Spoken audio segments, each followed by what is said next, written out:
Thank you. Senator Graham.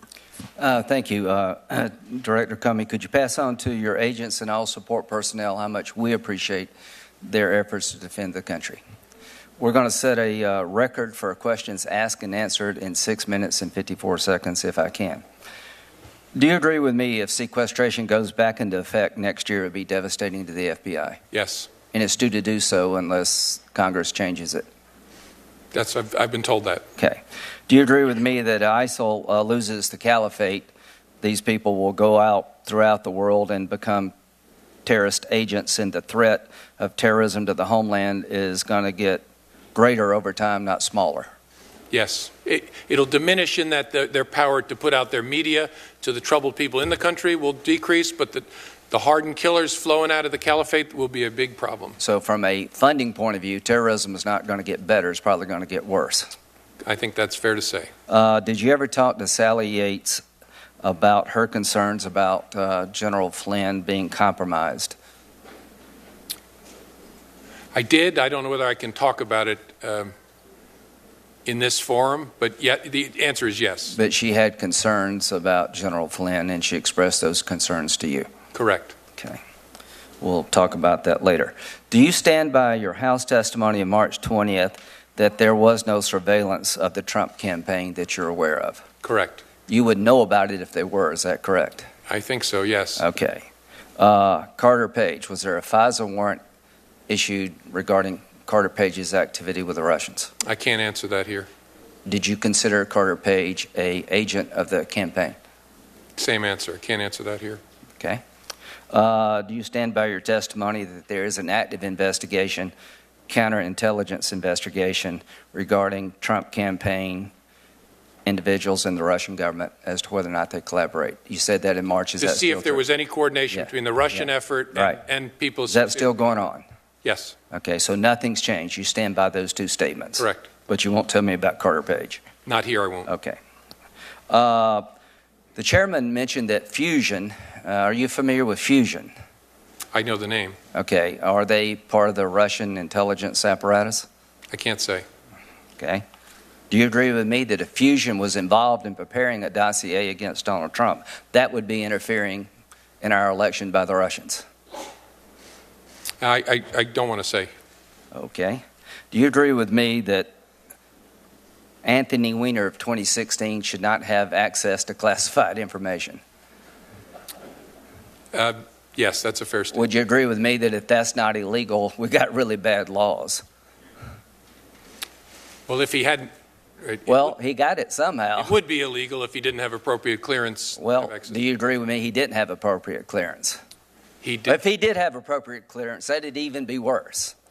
I don't believe at the time we found that on his laptop that he had any kind of clearance. Yeah, I agree. So for him to get it should be a crime.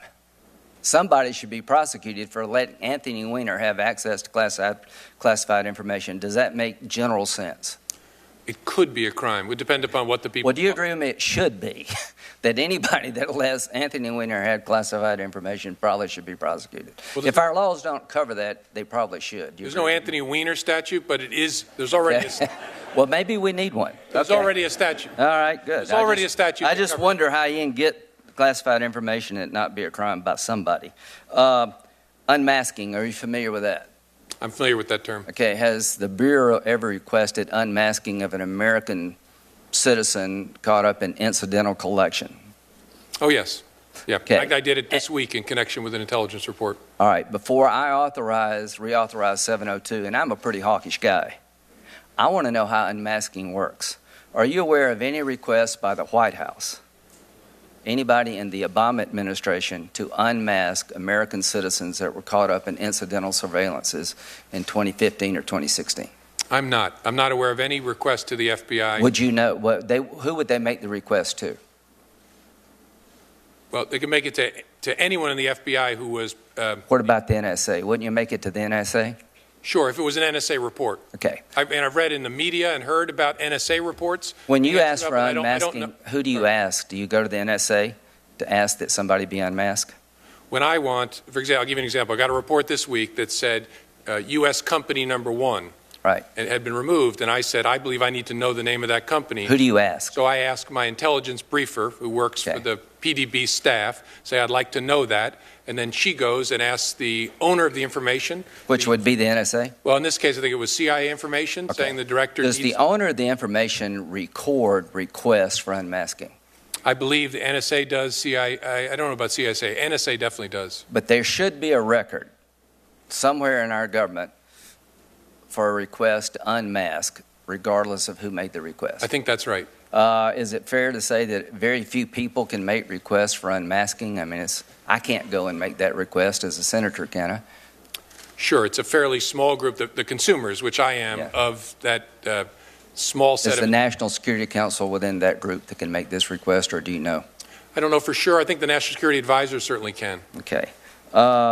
When it comes to Russia, is it fair to say that the government of Russia actively provides safe haven to cyber criminals? Yes. Is it fair to say that the Russian government is still involved in American politics? Yes.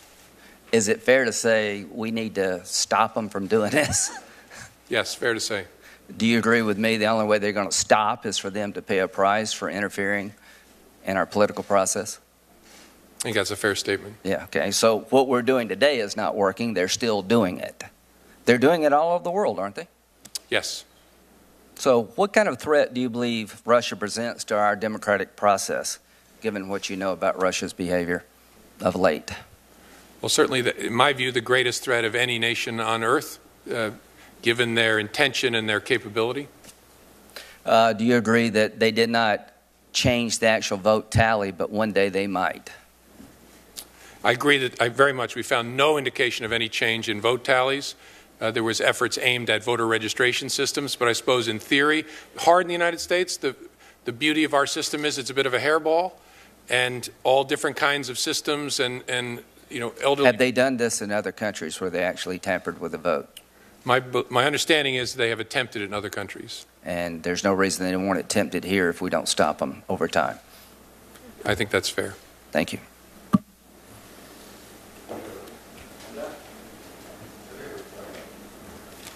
Thank you, Chairman. Welcome back, Director Comey. What is the policy of the Department and the Bureau regarding the release of derogatory investigative information about an uncharged subject? The general practice is we don't talk about completed investigations that didn't result in charges, as a general matter. And what is the policy regarding release of derogatory information about charged subjects beyond the derogatory investigative information disclosed either in the charging document or in further court proceedings? Well, I think you summarized it. The gist of the policy is you don't want to do anything outside the charging documents or the public record that might prejudice the trial proceeding. And one of the reasons you do that is if you had a police chief say, we have investigated the contract between the mayor and the contractor, and we've decided there were no misdeeds, but we found out that the mayor was sleeping with her driver. Just wanted to let you know that. That would be kind of a blow to the integrity of the prosecutor function and would probably tend to diminish support for the prosecutor function if it were played by those rules, correct? I think that's fair. That's why the policy exists. Yep. With respect to oversight questions, let's hypothesize that an investigation exists and the public knows about it, which could happen for a great number of legitimate reasons. What questions are appropriate for senators to ask about that investigation in their oversight capacity? They can ask anything they want. What questions are appropriate for you to answer? Very few, while a matter is pending. And while we know it's pending, is it appropriate for you to tell us whether it's adequately resourced and to ask questions about, for instance, are there actually agents assigned to this, or has this been put in somebody's bottom drawer? Sure, potentially, right. How's it being supervised? Who's working on it? That sort of thing. And are there benchmarks in certain types of cases where departmental approvals are required or the involvement of certain department officials is required to see whether those steps have actually been taken?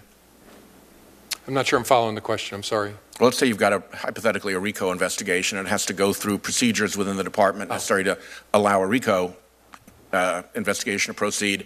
If none of those have ever been invoked or implicated, that would send a signal that maybe not much effort has been dedicated to it. Would that be a legitimate question to ask? Have these again, you'd have to know that it was a RICO investigation, but assuming that we knew that that was the case, would those staging elements as an investigation moves forward in the internal department approvals be appropriate for us to ask about and you to answer about? Yeah, that's a harder question. I'm not sure it would be appropriate to answer it because it would give away what we were looking at potentially. Would it be appropriate to ask if whether any witnesses have been interviewed or whether any documents have been obtained pursuant to the investigation?